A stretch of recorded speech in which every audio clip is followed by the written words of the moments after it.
I'm wheeling in my parts cart. How you guys doing today? This year's channel's getting a new chain, so stay tuned. Learn a thing or two. Cue the intro.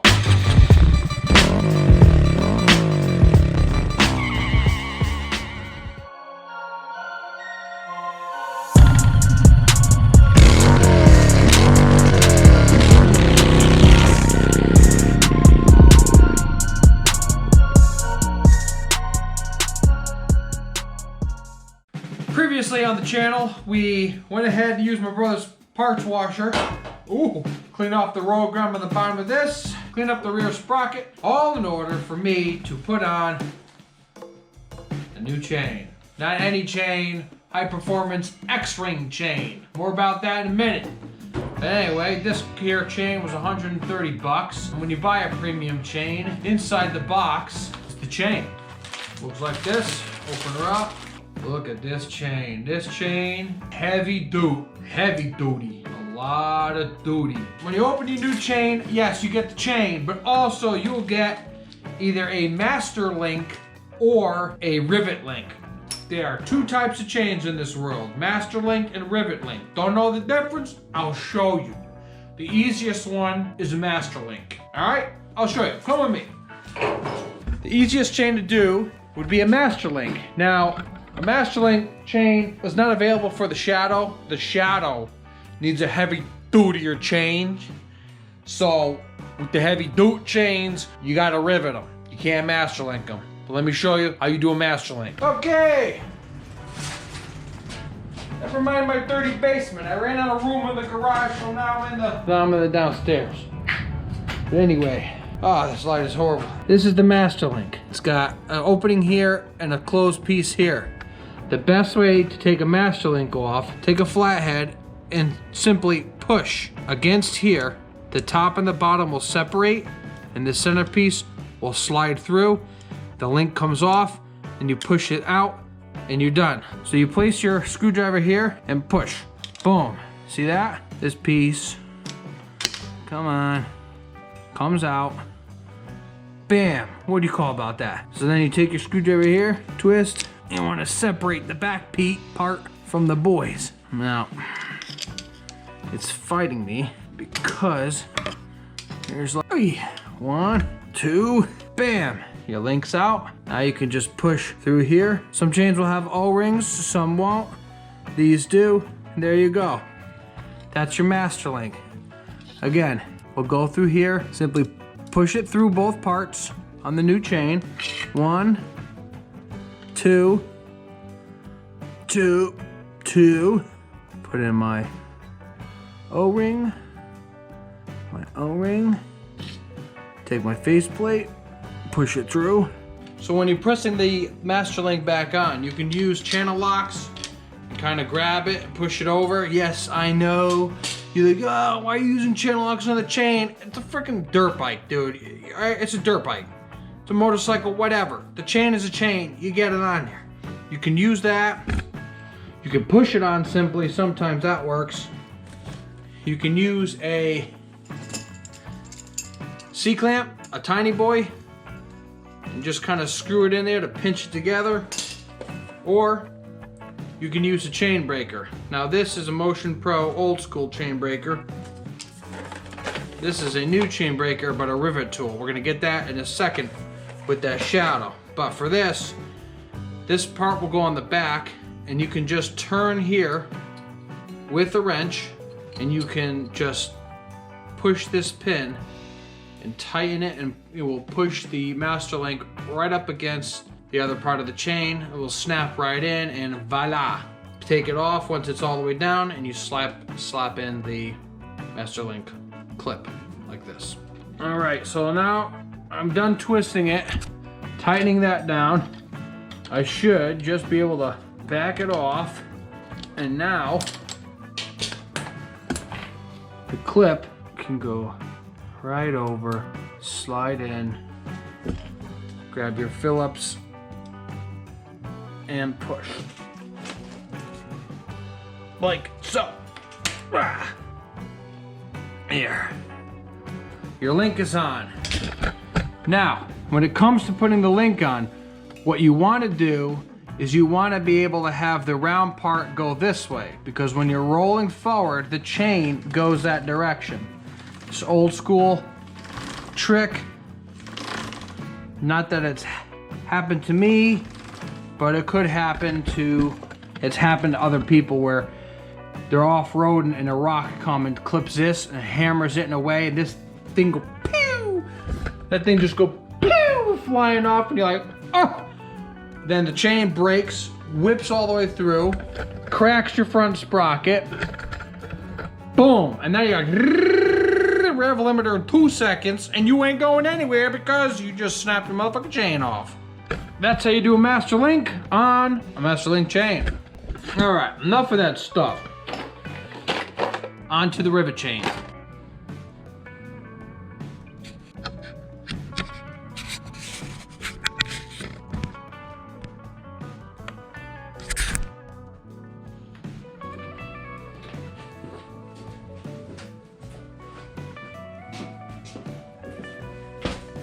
Okay, so when it comes to chains have different numbers.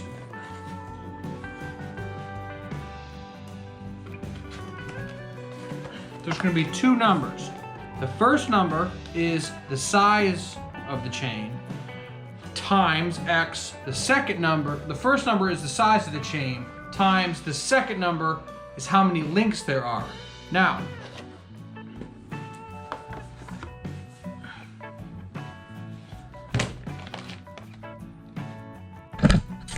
all right, so now what I'm gonna do is just put the rim weights back into the rim, like so. All right, so now what I'm gonna do is I'm gonna take the tire balancing weights back into the tire that normally came with the tire. This is how it comes stock from Honda, but they go like this, okay?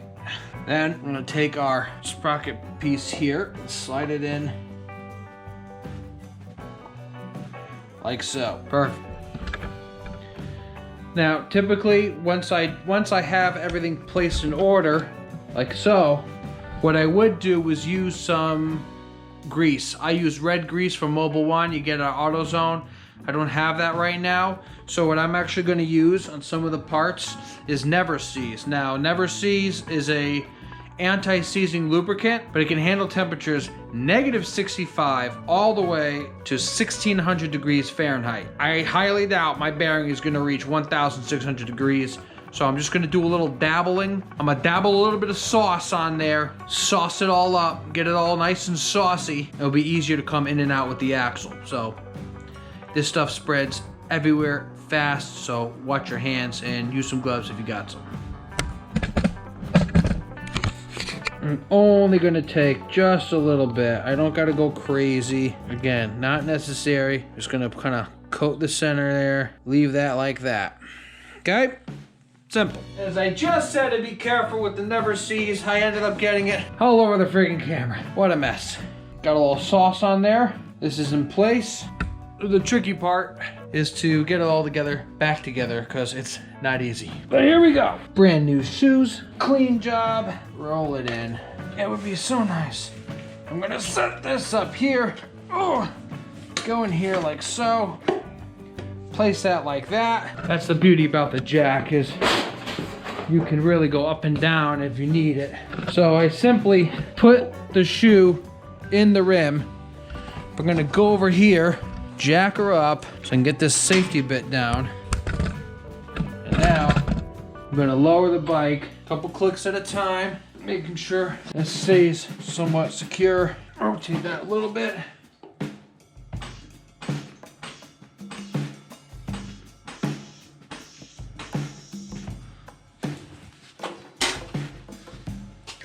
Rotate up. Okay. Careful now. Almost there. Down a little more. I would say right about there is good. Get a rag, clean your axle with a nice 1-2. Get some sauce. Like I said, this shit gets everywhere, so go easy. I'm gonna grab a glove. Spread it all around.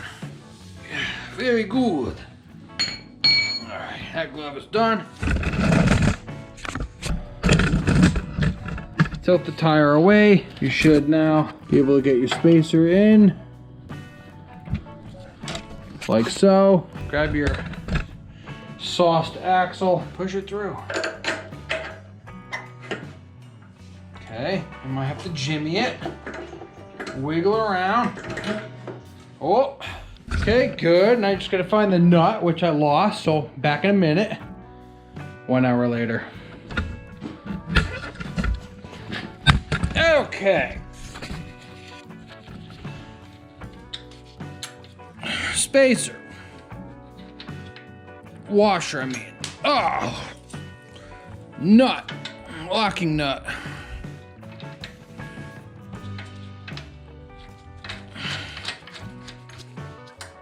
I ended up keeping the original nut. It's not that mangled up from the last time I was able to take it off. Because somebody, and you know who, ripped the shit out of this thing trying to get this nut on. And I meant like tight, but not like, you want to, he's like, you want tight? I'm like, yeah, tight, but not like tight. You know what I mean? I want like fucking tight on there. I just wanted the tight, you know, like tight. Like good, like tight, not tight. Anyway, you know who you are. Get it. Anyways, tight over here.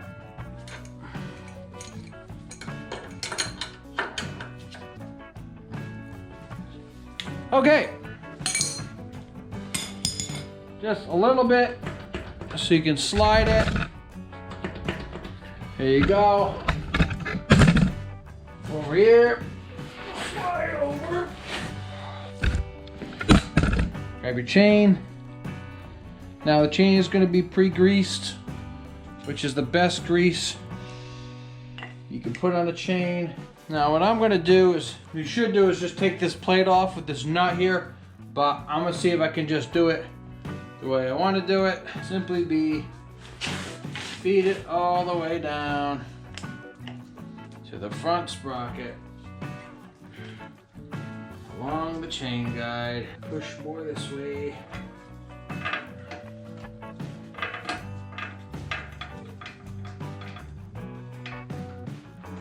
Hear that? I'm hitting this front sprocket. If I just go a little bit over, feed the sprocket through, I'll begin. Oh, there it is. I feel the chain. It's tacky. That's a good thing. So it wants to stay up. So what I'm doing now is I'm taking my finger, I'm holding the chain up by reaching underneath, and I'm fingering the sprocket. No hands, well, one hand. Right here, up and over, through, down and around. Chains come in different lengths. I have some overlap. I have to take one of these links off. Very important. You can easily mess your chain up if you get too confused if you take off the wrong link. I got it in agreement of where I want it to be. Pull the chain tight as possible. X marks the spot. And quite frankly, my favorite part of the video.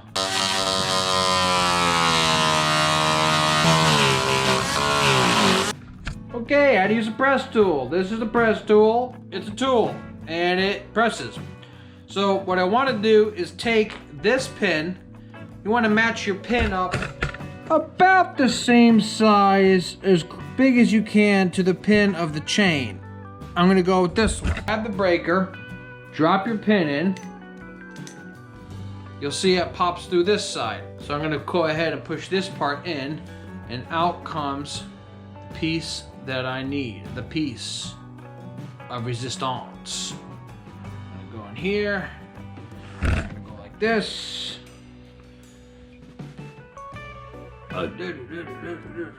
Took out more than I should have. Keep going back. Go. Okay. Where was I? Yeah, okay. So.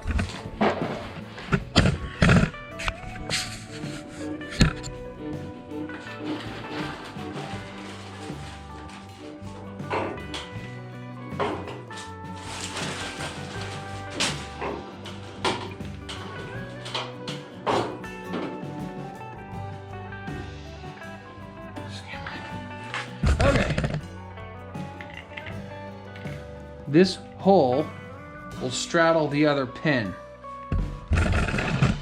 on the back side, like this. And this part will come out a little more. And go like this. I'm gonna take this pin and push it in and keep spinning it until the pin sits. This is a Motion Pro. If you don't want to pay the big bucks to get the Motion Pro, there's a Chinese version I'll put in the description below along with the Motion Pro, so you have some options if you want to get yourself a breaker tool. There we go. Hey! The pin is out. Now I'm going to take out the end here. Now, what you need to do next after you use the press tool, see the lines here? See the holes here? You can use your extra chain to make sure you get all the alignment you can first before you put it on there. So I just have to move in just a little bit. That's about average there. Here we go. Slip the tool right over the chain. Make sure your plate is on. Put in the link between them. And I'm just gonna rotate.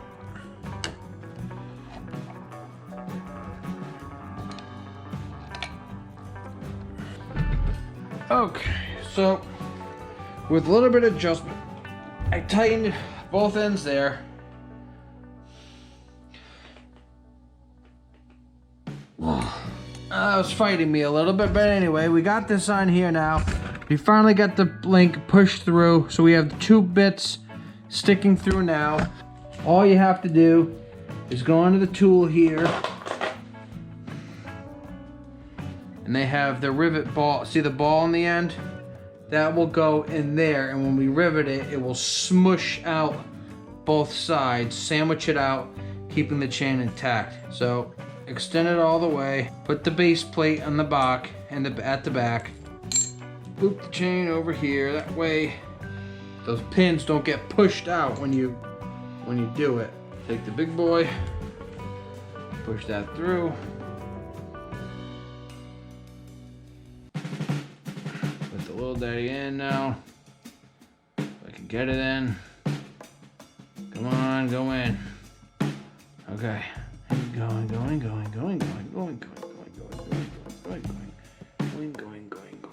All right, so make sure your plate is in the middle there. Reach in the gap, put the ball point right where it counts most, and rotate.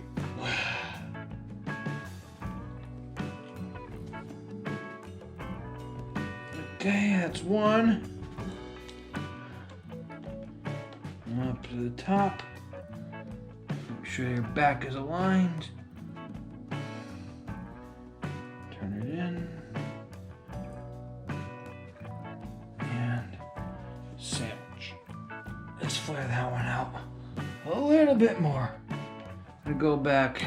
All right, that rivet is on and it ain't going nowhere. Where you going? Nowhere, that's right.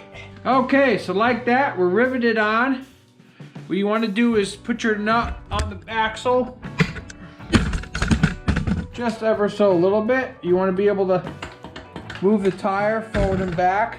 Now the next step is we just got to tighten it like you normally would tighten a chain. And the job is done, apart from the chain guard. So, there are hash marks on the back side. 1, 2, 3, 4. I am just before the line. Right side of the hash mark is just before the 4th line. 1, 2, 3, 4. A little hard to see, but that's where it is. Right there. So we'll switch over to this side. 1, 2, 3. We have to go a little bit more. As you can see, the chain itself still's got some slack, so we're gonna turn that. Okay, where was I? Yes, battery died again. Floppy. Let's do just before the 4. Get myself my 8mm wrench, like the old dirt bike days. Take your 8mm wrench, stick it through the sprocket, when that's tight, tighten up on this side here. You're gonna keep going back and forth. It's time consuming, but you wanna make sure your damn tire is straight and not off to the side. You'll wear uneven and you can crash. So 1, 2, 3, about 3/4 onto that line. Check on this side. 1, 2, 3, and about 3/4 with the tight chain, top and bottom. Roll forward. Remove your 8, and there's your proper chain tension right here. Perfect. Dialed in. All you gotta do now is tighten. Not tighten, just tighten the back here, and the nut on this side. It's a locking nut, for Christ's sake. It's good, okay? Relax. Just have it get on there. There you go, this is it. That's all you gotta do. It's a motorcycle, it's not a car. It's not a truck. It's not a train. It's a motorcycle. A little bit of pressure. A little bit of pressure here. Get a little breaker bar. Hold that with your wrench. A little bit of pressure. Looks pretty snug to me. It's tight, but it's not super tight. Bam. 2-finger check mark. Chain is good. Tires balanced. Chain guard on the top. 10 to battery. We're cleaned up. We got a new chain. Brand new tires. All set on the rear, the back end. We buffed it all up. We buffed it, made it look nice and mint. Tires are balanced. That's it. We're done. Drivetrain is done. I got spark plugs coming up. Subscribe, hit the bell, leave a comment, talk to me. I'm gonna talk to you. Pick a video over here, pick a video over here. Watch something else. If not, we'll catch you on the flip side, alright? Peace!